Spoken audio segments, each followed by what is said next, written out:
Hello everyone, welcome back to my channel. আজকে হচ্ছে হোলির পরের দিন, সকাল সকাল ঘুম থেকে উঠে গেছি। তারপর আজকে একটু বৈঠকটা গোছাবো, ভীষণ যাতা অবস্থা হয়ে রয়েছে। আর দোলের পরের দিন মানে প্রচুর কিছু কাজ ছিল, যেহেতু এখন পড়ানো ছুটি প্লাস বাড়িতে রয়েছি এখন। মানে কি বলবো, দেখতেই পারছো অবস্থা যা, মানে কসমেটিক্সের অবস্থাও ভীষণ খারাপ।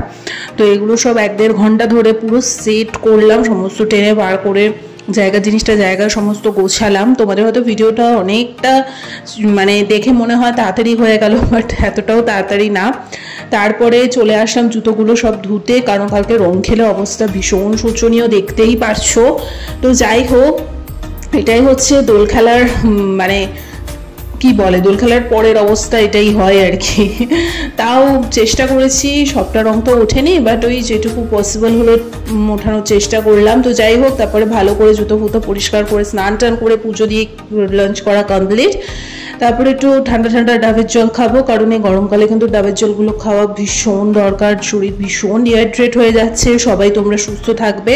বাট ভীষণ মিষ্টি ছিল ডাবের জলটা, সেটাই বলছিলাম। আর কারা কারা আমার মতো এই ডাবের লেইটা খেতে ভালোবাসো অবশ্যই জানাবে। আমার ডাবের জলের থেকেও বেশি লেইটা খাওয়ার প্রতি আকর্ষণটা বেশি থাকে।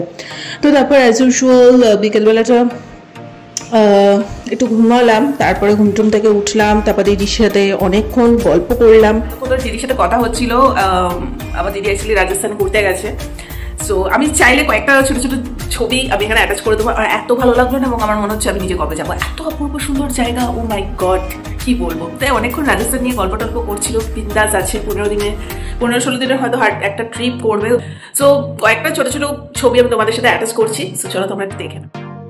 তোমরা কারা কারা রাজস্থানে ঘুরতে গেছো অবশ্যই জানিও। আমার তো দেখে এত দুর্দান্ত লাগছে, মানে এখানে তো হার্ডলি কয়েকটা ছবি তোমাদের সাথে শেয়ার করেছি। আমি নিজে যেদিন যেতে পারবো টোটাল ব্লগ আমি তোমাদের সাথে শেয়ার করবো, জানি না আদৌ যেতে পারবো কি না বা কবে যাব। তো যাই হোক, ছোট্ট কিছু ছবি তোমাদের সাথে ভাবলাম তাই শেয়ার করে নিই। দিদি তো বিন্দাস ওখানে ঘুরছে।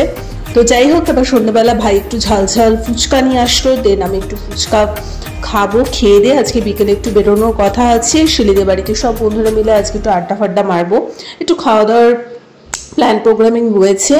সেটা আমি না হয় নেক্সট ব্লগে তোমাদের সাথে শেয়ার করবো। এইভাবেই ছোট্টখাট্টো একটা ভিডিও শেয়ার করলাম, কেমন লাগলো অবশ্যই জানিও। ভালো লেগে থাকলে লাইক কমেন্ট শেয়ার সাবস্ক্রাইব করে দিও।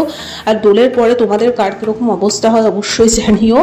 তো যাই হোক, ভিডিওগুলো দেখতে হয়তো অনেক কম টাইম লাগে, বাট এগুলো বানাতেও কিন্তু প্রচুর পরিশ্রম করতে হয়। তো তোমরা একটু সাপোর্ট করো, তাহলেই ভালো লাগে, ঠিক আছে। আর আমার এই ফুচকা খাওয়া দেখে কার কার জিভে জল আসছে অবশ্যই জানিও।